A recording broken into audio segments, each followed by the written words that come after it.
bien. 1, 2, 1, 2. Parlez pas de rien dire, j'aime pas trop. Nous sommes à Arles, en rive droite du Rhône. Et donc dans ce secteur-là, nous effectuons des fouilles sur un quartier de maisons romaines qui sont très très luxueuses.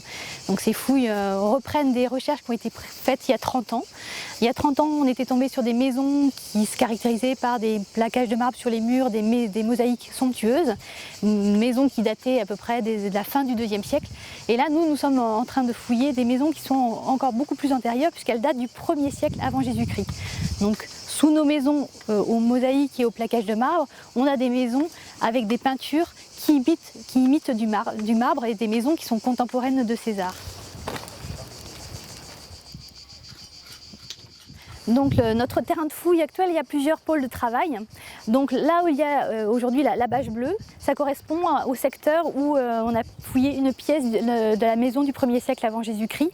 On y met une bâche pour protéger le secteur des rayonnements des UV, puisque dessous on a les peintures qui sont encore en place et qui risquent d'être exposées à ces rayonnements, et ces rayonnements altèrent les peintures. Donc en ce moment, sous la bâche, les restaurateurs sont en train de travailler sur la dépose qui va se faire dans les jours à venir.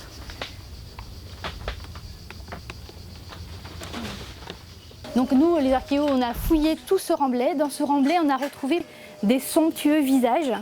Et ce qui est exceptionnel, puisque en effet en France, des représentations qui appartiennent à cette période-là, c'est-à-dire le 1er siècle avant Jésus-Christ, se référant au 2e style pompéien, en France c'est unique.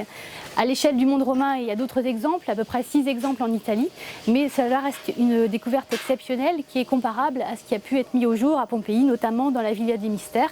Mais Julien Boilève, qui est notre partenaire sur ce projet, vous en parlera tout à l'heure. Donc nous, en tant qu'archéologues, on a mis au jour les vestiges, on a effectué le relevé, donc relevé au crayon et au calque. On a effectué également la photogrammétrie, donc qui permet d'avoir une photo calée topographiquement. Et une fois que tout le travail des archéologues est achevé, de manière concomitante, les restaurateurs sont intervenus pour consolider cette peinture qui est quand même très fissurée. Donc à certains endroits, il y a des consolidations qui ont été effectuées, notamment sur cette paroi-là. Et maintenant, la main est donnée aux restaurateurs qui sont eux-mêmes en train de réaliser un relevé qui est d'un autre type, qui est plus un relevé technique qui est destiné à donc faciliter la dépose. Cette dépose est indispensable étant donné que ici, on a la nappe phréatique qui affleure. Donc la conservation in situ des vestiges est inenvisageable.